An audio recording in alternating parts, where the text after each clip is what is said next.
மாதா நமக்கு தேவையான அருளையும் வழிகாட்டுதலையும் நல்லா ஞாபகம் வச்சு நம்ம மேம்பட்டு வாழ்க்கையில இதை கடைபிடிக்க போறோம். முதல்ல என்ன வசதியா உட்காந்துக்கோங்க. பெற்றோர்கள் கால்கள் இரு கால்கள் 2 காலையும் தாம்பால கட்டளை 2 காலையும் ஒத்த கால் வெட்டக்கூடாது 2 காலையும் தாம்பால குழந்தைங்களுக்கு பெற்றோர்கள் சொல்லி தரலாம். அந்த கால்களை வெள்ளை இல்லாம சுத்தமா இந்த அப்பா அம்மா கால் பாத பூஜை பண்றது ஏதோ சும்மா ஏதோ 4 கால்களுக்கு பாத பூஜை பண்றது இல்லை. நமக்கு முன்னாடி நம்மள 10 மாசம் சுமந்த பெற்ற தாய் தந்தையர் கடவுளா இருக்காங்க. அந்த கடவுளுக்கு நம்ம பாத பூஜை பண்ற நினைச்சுக்கிட்டு கடவுளுடைய பாதம் 4 பாதம் கடவுளுடைய பாதம். இந்த 4 பாதம் 2 காலம் வச்சா தள்ளுபடிவாங்க. கவிதா 4 காலம் வைக்கணும், 2 காலம் வச்சாலும் தள்ளுபடிவாங்க. பரவாயில்ல, அட்ஜஸ்ட் பண்ணி கொஞ்சம் வச்சுட்டு பண்ணுங்க. அப்ப அட்ஜஸ்ட் பண்ணுங்க. கீழே விடாம சின்ன தப்பா இருந்தாலும் பெரிய தப்பாலும் 4 பாதம் வைக்கணும். 4 பாதத்துல தண்ணி நல்லா ஊற்றி தெய்வத்துக்கு பின்பக்கம் வந்து முன்னாடி அபிஷேகம் பண்றாங்க. வச்சுக்கிட்டு அபிஷேகம் பண்ணணும். தண்ணி நல்லா ஊற்ற அபிஷேகம் பண்ணணும். ஒரு இடத்துல கூட அழுக்கு இருக்கக்கூடாது. ஒரு இடத்துல கூட அழுக்கு இருக்கக்கூடாது. சந்தன கடவுள பிறகு குங்குமம் அதுல வைக்கணும்.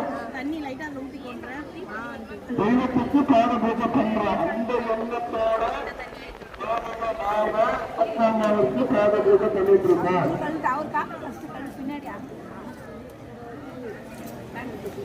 4 கால்களையும் நல்லா மஞ்சள் முழுக்க பூசணும். மஞ்சள் பூசின பிறகு குங்குமத்தை காதில் விடணும். அதுக்கப்புறம் சுற்றுலாமா சொல்றத ஃபாலோ பண்ணணும்.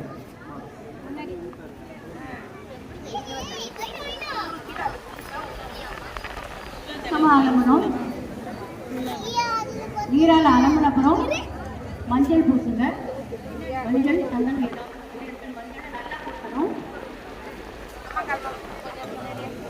என்னென்ன பண்ணணும்னு அவங்க சொல்றாங்க, கேக்குதா? மஞ்சளை உள்ள கையில எடுத்து நல்லா குழைச்சி 2 காலையும் சாமி கும்பிடுற மாதிரி கை 2த்தையும் வச்சு உங்களோட பேரண்ட்ஸ் கால 2 கையிலும் தேய்ச்சி அப்படியே இதுல சின்ன சின்னதா விரல்லாம் வச்சு செய்யக்கூடாது. அபிஷேகம் to your God, living God. பெற்றோர்கள்ன்றவங்க உங்களுக்காகவே கடவுளுக்கு பின்னாடிலாம் வரல.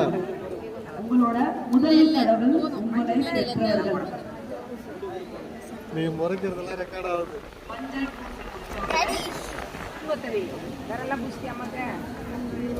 சந்தனம் வச்சிருக்கா சந்தனம் வச்சு பூசுங்க. அதுக்கப்புறம் குங்குமம் வச்சு முடிச்சு அச்சதை தூவி பூ போட்டு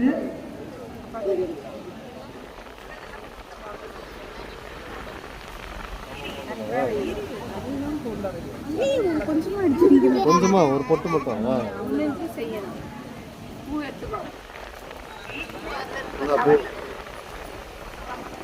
பெற்றோர்களுக்கு ஆணை கொடுத்து கண்ணில் ஒற்றி பூ போட்டு சாமிக்கு போடுற மாதிரி போடணும். போட்டுட்டு சாமியே 100 ஆண்டுகள் நோய் நொடி இல்லாமல் சகல செல்வங்களுடன் வாழ்க, 16 பெற்ற பெருவாழ்வு வாழ்க. பெற்றோர்கள் நான் கூறும் 16 செல்வங்களை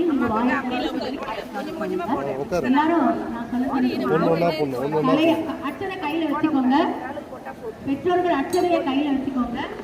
16 செல்வங்களை சொல்லிட்டு அப்புறம் ஆசீர்வாதம். எல்லாரும் அச்சனைய கையில ரெடியா வச்சுக்கோங்க. பெற்றோர்களுக்கான அறிவிப்பு அச்சதைய கையில வச்சுக்கோங்க. திரும்ப சொல்லிட்டு 16 செல்வங்கள் சொல்லி முடிச்சப்பறம் ஆசீர்வாதம் பண்ணுங்க. சொல்லுங்க எல்லாரும்.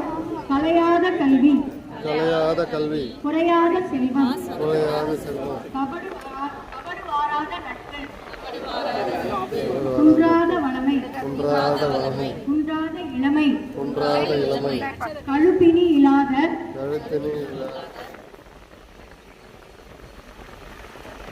கழுப்பினி இல்லாத உடல், கழுகினில் இல்லாத உடல், சலியாத மனம், அன்பு அகலாத கணவன் மனைவி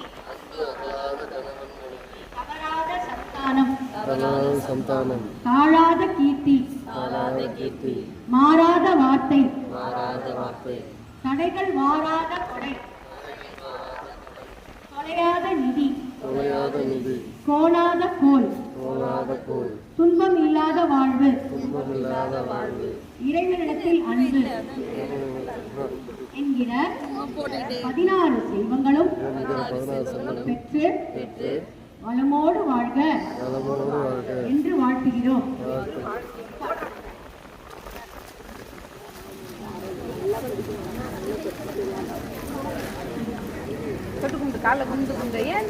ஆறாம் வகுப்பு பதிவேட்டில் பேர் பதிவேட்டில் பதிவு செய்யும்.